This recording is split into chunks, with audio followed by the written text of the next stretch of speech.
It's easy to lose focus of the bigger picture when the day-to-day shenanigans of Donald Trump distract us and weigh us down and stress us out. But when you zoom out and you try to contextualize what our country is experiencing right now, you might be inclined to think that it is the collapse of an empire that we're all experiencing firsthand. And you'd be correct. But collapse isn't necessarily the right word, because that implies that it's something that's happening spontaneously, as if it were an act of nature, when in actuality, America is self-immolating. As Rebecca Solnit put it in an op-ed for The Guardian, the United States is destroying itself. And she writes, "The United States is being murdered, and it's an inside job. Every department, every branch, every bureau, and function of the federal government is being fatally corrupted or altogether dismantled or disabled. All this is common knowledge, but because it dribbles out in news stories about this specific incident or department, the reports never adequately describe an administration sabotaging the functioning of the federal government and also thrashing the global economy, international alliances and relationships,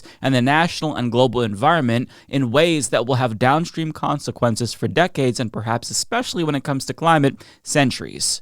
And her article really helped to put things into perspective for me, because when you see how Donald Trump is dismantling our public health, as one example, you tend to limit the scope of your concern to just public health. When you also see the way that he treats allies like Canada, where he'll renege on a trade deal that he negotiated with them in his first term, and then strike a new deal only to go back on that one shortly after, like, you think about how that undermines our credibility on the world stage. And when you step back and you look at the totality of his actions, it's clear that he is deliberately destroying the United States. It goes beyond the conservative mantra of small government. He is actively undermining the country in ways that are truly incomprehensible. I mean, we all know that he's a corrupt narcissist who's using his presidency to enrich himself and his family, yada, yada, yada.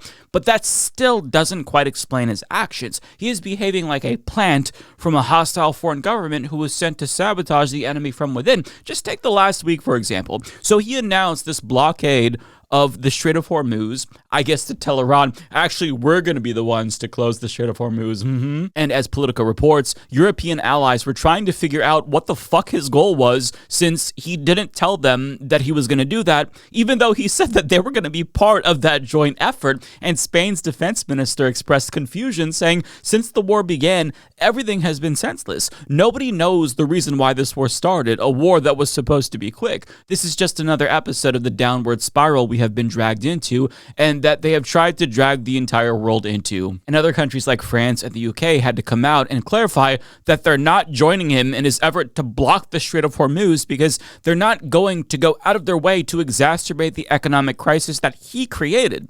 And if that wasn't bad enough, they're also completely stunned by his childish behavior, so much so that fellow fascists are even questioning what the fuck he's doing. For example, Giorgia Meloni, the Prime Minister of Italy, who's ideologically aligned with Donald Trump, called his comments about the Pope unacceptable and basically said, of course the Pope is going to condemn war. In fact, calling for peace is a normal thing for the Pope to do. But how did Trump respond?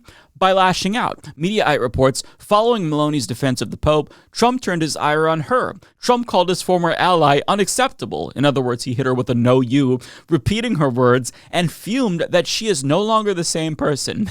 He added he was shocked by her. "I thought she was brave, but I was wrong. It's her who's unacceptable, because she doesn't care if Iran has a nuclear weapon and would blow up Italy in 2 minutes if it had the chance," Trump added, repeating some of his attacks on the Pope as well. Now, if the pettiness wasn't bad enough, he's claiming that Iran was on the cusp of having nuclear weapons that they were planning to use, after boasting about obliterating their nuclear weapons less than a year ago. In fact, he was saying that all the way up until he chose to invade them again.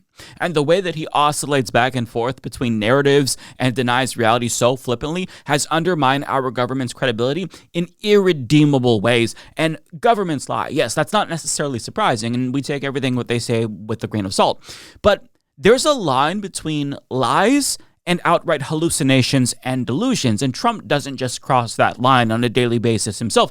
His consciousness exists exclusively in some parallel dimension, and his cronies are trying to foist that dimension on the rest of us, so that way his alternate version of reality is validated. I mean, just listen to what Caroline Livet had the nerve to say regarding gas prices. Like, listen to what she is saying. You expect gas prices to decrease, and thank goodness we have a president and an administration that believes in American energy dominance in bringing down prices at the pump.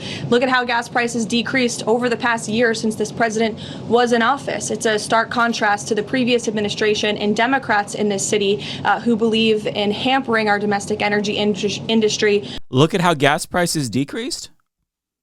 We all just collectively saw the way that gas prices skyrocketed specifically because Donald Trump's illegal and offensive war with Iran. There isn't a more clear-cut example of immediate cause and effect in modern presidential history than this. Yet, she flipped reality on its head to validate the delusions of a madman who would never take responsibility for anything ever. But it's not just his press secretary. Listen to how other Republicans are talking about gas prices after sweeping to victory in 2024 by concern trolling about inflation and the cost of living. I mean, you've got a message that national security is a priority. You've also got a message your affordability calls in the face of oil prices that are up 50% in the last month. Well, they're still lower than they were under President Biden, so that's good news. Number one, yes, affordability will be solved. Number two, the gas prices are coming down. Number three, we can thank President Trump and Republicans for doing both. Good news is we're the leading producer of oil in the world. We're exporting more than we're importing. We're not standing in lines. That overall wages have been growing faster than inflation under this president. Here it is. It's going to be tax day very soon, and Americans are going to get an extra $1,000 or $1,500 rebate as well. So I'm sorry the gas prices are going up, but help is on its way. And your national security, yes, is even more important than your pocketbook. Is it now? Well, what if we don't agree on what is and isn't a national security threat? Iran posed no threat to us whatsoever because, as Donald Trump put it, he obliterated their nuclear facilities back in 2025. Not that they ever posed a threat to us in the first place, but all of a sudden, affordability goes out the window because Papa wants to wage war. But at the same time, wages are up and gas prices are coming down. Also, in other news, I'm 7 feet tall. Listen, they're not out of touch. They know that they're lying because if they don't, the delusional madman in the Oval Office is going to sick his mentally ill supporters on them. It's like how dementia patients sometimes get really violent when you try to tell them that they're not where they think they are, and, you can't help them see their spouse because their spouse died decades ago. You can try your best to not upset them and to try to comfort them, but at some point, they're going to get upset and they're going to lash out because they're just not in the right state of mind to accept reality. And I think that if I had to find one way to explain the self-immolation of the United States, it would come down to that in a way, and many, many other explanations. But I feel like that is essentially our situation. The people around Donald Trump, they feed into his delusions to placate him so he doesn't get upset and lash out. And when a regular person's mental state devolves to that point, usually the family will step in and they'll take away the car keys. They'll get them long-term care. They'll talk about changes that they need to make because they're no longer the person that they once were. But when something like this happens to the president, we are all just supposed to fucking pretend everything is peachy keen. And no, this is normal. He still gets to be president, even though his brain is melting out of his ears, metaphorically speaking. But as hard as it is, now is the time when everybody needs to come together, as families do when these things happen to elderly people, and take action to stop them from harming other people, as the mental health issue that he's clearly experiencing, issues, plural, I should say, continues to deteriorate. The situation is getting worse, which is why 5 doctors penned an open letter to congressional leadership asking them to intervene and take away his power, arguing the behavior and rhetoric of President Donald Trump have crossed the threshold that demands the immediate and bipartisan attention of Congress. This is not a partisan assessment. It is a judgment grounded in observable fact, consistent professional assessment, and the constitutional responsibilities that your offices carry. President Trump exhibits what forensic mental health experts have across dozens of independent assessments identified as the dark triad of personality traits: narcissism, Machiavellianism, and psychopathy. Rather than constituting a clinical diagnosis, this trait-based assessment is grounded in behavioral observation and is particularly useful for assessing the level of danger an individual poses in a political leadership position. They go on to warn, the clinical literature is clear. Individuals with dark triad profiles, when confronted with situations they cannot control or escape, do not recalibrate.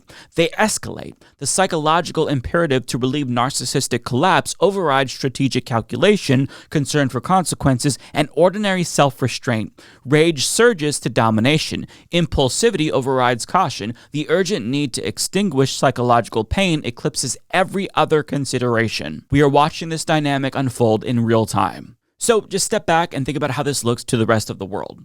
The American government has been taken over by a madman who is literally experiencing psychopathy. And rather than intervening, we're all just feeding into his delusions of grandeur to placate him so that way he doesn't do anything too extreme.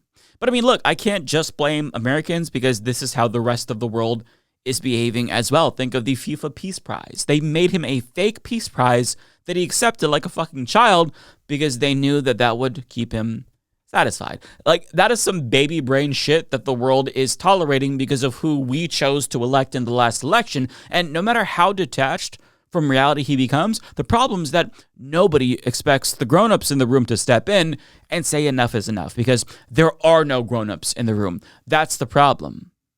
They've all been cast aside for cranks and sycophants and power-hungry opportunists that have to kiss the ring of the madman in order to have a future in the Republican Party. The monkeys have taken over the zoo, and it's unfolding as you would expect it to unfold.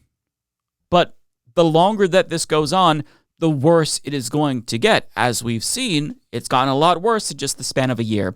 But as bad as things have become, they still haven't become bad enough to disrupt daily life for most Americans, which is why you can still kind of like try to tune out Donald Trump, but you won't really be able to do that forever. And to go back to Rebecca Solnit's piece in The Guardian, she explains that at some point, this is all really going to catch up with the rest of us. She writes, the old aphorism about how long it takes an aircraft carrier to turn around might be why the nation seems relatively stable and why reactions have been inadequate. The full impact is yet to come. At some point, if the ship doesn't turn around, maybe it will start taking on water or listing badly or hit an iceberg. Or perhaps the iceberg has been there all along and is named Donald Trump. He has started a war for no particular reason. The word fun was deployed that is further undermining the global economy he already badly damaged with his ever-fluctuating tariffs. Enterprises need to be able to plan, and tariffs that triple and melt away and pop up again like his moods undermine the ability to do so.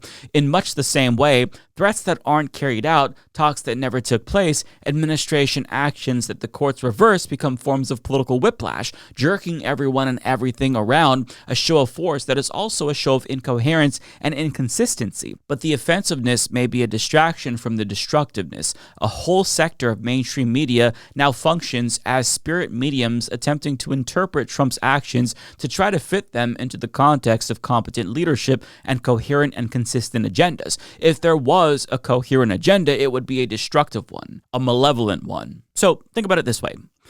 Trump took over a government that has existed for 250 years. There's been varying degrees of competent and incompetent leaders, fuck-ups, fixes here and there, but there's institutions in place that have existed for a very long time. And I always go back to an analogy used by Dr. Gabrielle Perry in an episode about public health on Leftist Mafia, where she explains how, like, if you are driving in a car, you're going super, super fast, you're going 80 miles per hour, and you yank out the keys. The car is going to keep going for a period of time, but eventually that car is going to stop. And we are in the phase where Trump is dismantling government and he just yanked out the keys and we're still going, but at some point, all of the things that he's doing, it is going to catch up with us. And with regard to his cognitive state, like as we've learned with the Epstein files, he's always been a perverse predator who's extremely violent, and someone like that should have never been given power in the first place. But the only thing more dangerous than a perverse predator who's violent is a perverse predator who's violent and in cognitive decline. And that really is what separates Trump's first term from his second term in my mind, and why he's so much worse this time around. Like, he was always a narcissistic buffoon, but now he's a narcissistic buffoon with less cognitive function, more uninhibited, and a grudge and nothing to lose. And Rebecca goes on to argue in that article that it seems like Trump knows that he's failing on some levels, politically and physically, and his goal might literally be to take the whole country down with him. It's like some "if I can't be president, nobody can" mentality. But to go back to his mental acuity, listen to this interview with Maria Bartiromo, and I think that it's evident that we are getting a mix of bluster and narcissism, the old Trump from the first term, and the jarring cognitive decline that's become abundantly clear in his second term. Just watch the way that he talks now. It's not the same person. I've read the greatest, look, I ended 8 wars. A 9th is coming. But I ended 8 wars. Nobody's ever ended 1 war. Who's ended one? Nobody. Well, look what happens to Justice Ginsburg. She was not exactly a young woman. The election was taken. They had a Democrat who could have appointed a liberal justice. And the liberals do stick together. There's one thing about those justices. They stick together like glue, not like the Republicans. But she decided that she was going to live forever. And about 2 minutes after the election, she went out, and I got to appoint somebody. You think Tom Tillis is going to give you a vote? Well, we're going to have to find out. He might not, but that's why Tom Tillis is no longer a senator. Okay. On the AI Tom Tillis is no longer a senator, right? Well, he's on his way out. Well, no, he quit, but he quit. I mean, just in the first 5 seconds, you know he's not all there mentally. And look, misremembering things here and there, that's one thing. Everybody does that. But Trump is showing a consistent pattern of confusion that is indicative of a broader mental health crisis or senility, dementia, Alzheimer's. He's not right in the head. Like, he thought Tom Tillis already quit. He thinks that Ginsburg died after the election, but it was right before the election.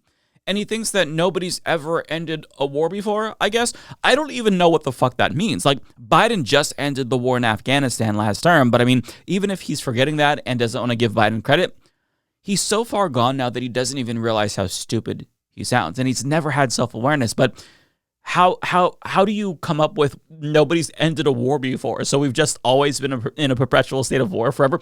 What the fuck does that even mean? Like, we can't apply coherency and rationality to it because it makes no sense.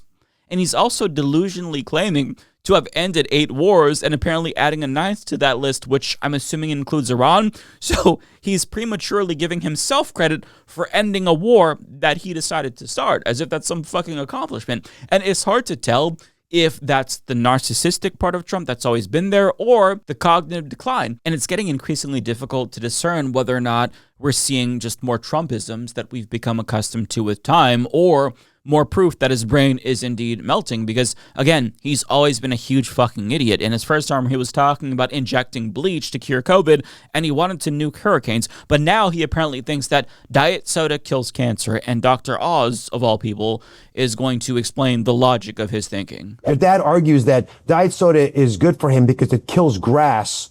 It's poured on grass, so therefore it must kill cancer cells inside the body. So he'll try, please. I'm not even going to argue this right now. We were on Air Force One the other day, and I walk in there because he wants to talk about something, and he's got an orange soft drink on his desk. Fanta. He drinks Fanta. That's what I didn't want to say the brand name on the podcast. He's got a Fanta on the desk, and I say, "Are you kidding me?" So he starts to like sheepishly grin. He goes, "This stuff's good for me. It kills cancer cells." And then he tells me it's fresh squeezed. So how bad could it be for you? Bro, your dad's brain is melting out of his ears, but you think it's funny? You think it's him just being kooky? Like, this is time to be an adult and have some really serious conversations behind the scenes and try to talk some sense into your father, not laugh it off as some personality quirk.